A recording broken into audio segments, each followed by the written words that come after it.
আসসালামু আলাইকুম। আশা করি সবাই ভালো আছেন। আলহামদুলিল্লাহ আমরাও ভালো আছি। আজকে আমি 10টি গুরুত্বপূর্ণ কিচেন টিপস আপনাদের সাথে শেয়ার করব। এর আগেও আমি 10টি গুরুত্বপূর্ণ কিচেন টিপস শেয়ার করেছিলাম। তো আপনাদের খুব ভালো মতো সাড়া পেয়েছি।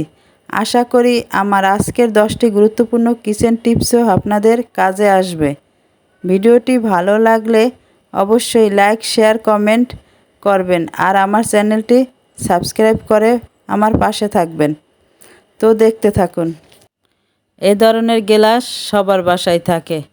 যখন আমরা কাজ করতে যাই অনেক সময় ভুলবশত এভাবে গ্লাসটি রেখে দিই।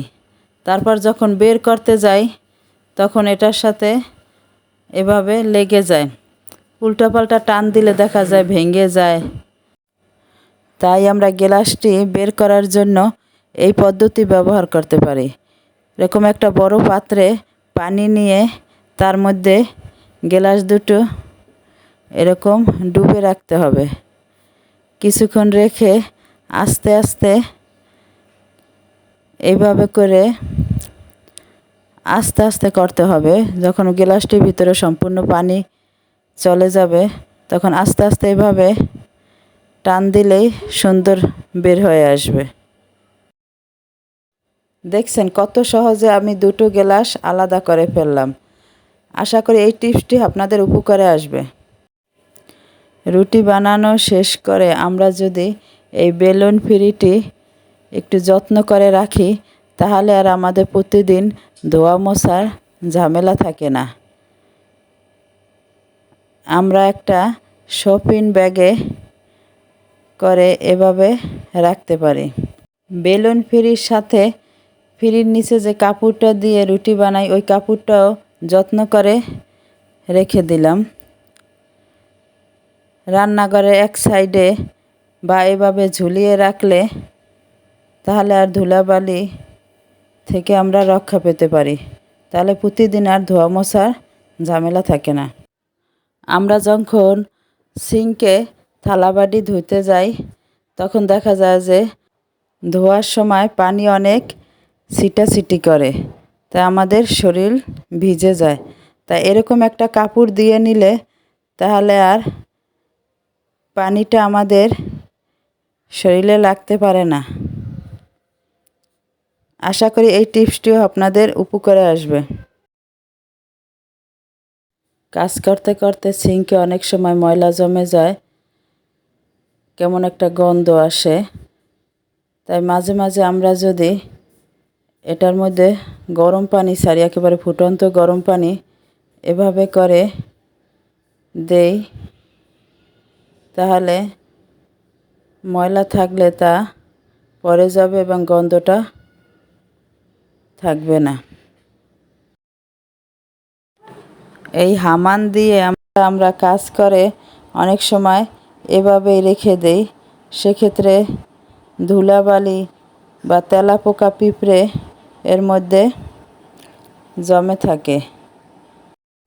আমি এখানে একটা মোটা শক্ত বোর্ড কাগজ নিছি। এখন গোলাকার করে এটার সাইজ মতো কেটে নিচ্ছি।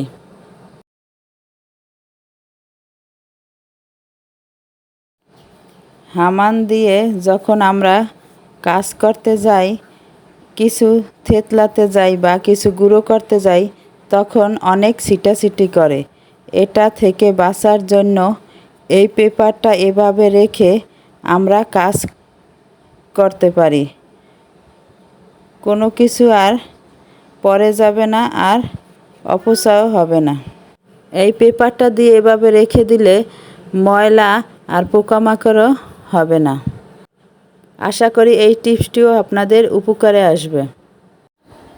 আমরা যদি ডিম তাড়াতাড়ি সিদ্ধ করতে চাই তাহলে 1 চামচ লবণ দিয়ে দিলেই ডিম তাড়াতাড়ি সিদ্ধ হয়ে যাবে।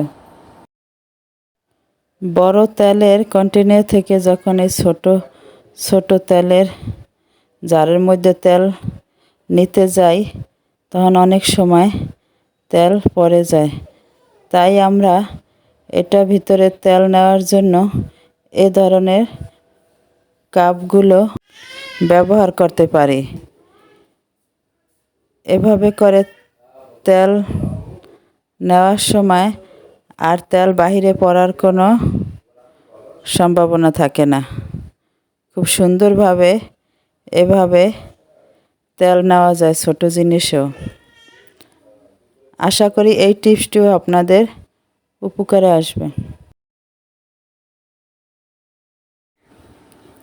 রাইস কুকারে ভাত রান্না করার সময় এরকম যদি একটু সরিষার তেল দিয়ে দেওয়া যায় তাহলে ভাতগুলো অনেক ভালো থাকবে, ঝরঝরে, একটার সাথে একটা লেগে যাবে না।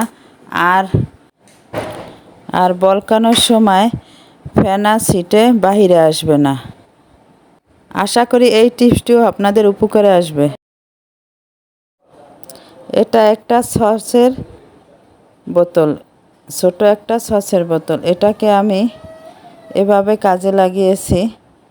যখন আমার রুটি বানানোর সময় আটা নিতে যাই, হাত দিয়ে দেখা যায় বাহিরে পড়ে, ছড়িয়ে ছিটিয়ে চারিদিকে পড়ে, দেখতে খারাপও দেখা যায় এবং আটারও অপচয় হয়। সেক্ষেত্রে আমরা যদি এই পটে ভরে আটা নেই, তারপরে এভাবে করে রুটি বানানোর সময় নেই, তাহলে দেখা যায় যেটুকু দরকার ওটুকু নিলেই হয়। এটা আমার জুতার র্যাক।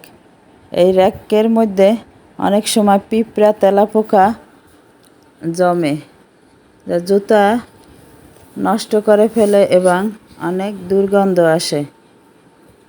সেজন্য আমি এইভাবে এই নেট ফল দিয়ে রাখি।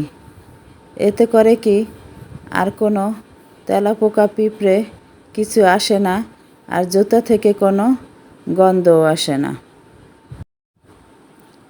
আশা করি এই টিপসটিও আপনাদের উপকারে আসবে। এতক্ষণ ধৈর্য সহকারে আমার এই ভিডিওটি দেখার জন্য আপনাদের অসংখ্য ধন্যবাদ। আল্লাহ হাফেজ।